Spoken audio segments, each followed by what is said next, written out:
და უშველებელი არ არის. ძალიან არ მომწონს ჩეზებს, შეზე 75-ს როგორ აქვს დასაშლელი, კი ინოვაციური იყო თავის დროზე, მაგრამ ჩხირი იყო უნდა რაღაცით მიაწვე, მე გამოწვე, გადაწიო, ეგეთი რაღაცები არ არის. თვითონ არ მიყვარს იარაღსო რაღაცა ბერკეტები და რაღაცა ჭირდება რომ ისქნოთ რაფია, დაშალოთ რა. აწყობითაც ისევ ესე დავაყენე ამაზე. ამ ბერკეტს ჩამოწევ. გაისროლა.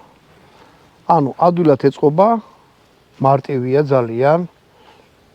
მოდი ახლა ამას მე გადავტირდი ცარიელზე. და თვითონ განახევთ როგორ ისვის. აქ მოიტანე სასხლზე თითი. აი მას დავაწე კი ჩაიძირა. და აი მოდის რაღაც დონეზე, ხო ხედავთ ეს მოიქაჩა, მერე გამაგრდა. და გამაგრების შემდეგაც სპორტული რაღაც არის, რომ გამაგრდება თვითონ კავი. გამოწევის შემდეგ კიდე მოდის რაღაცა იმ გამაგრებულზე და მერე ისვის. ანუ არაპროგნოზირებით იმას ვეძახი ესეთ რაღაცებს, რომ როცა სპორტულია, ან ძალიან გრძნობიერი სასხლეტია, გამოწევის დროს პირდაპირ თითი დაადე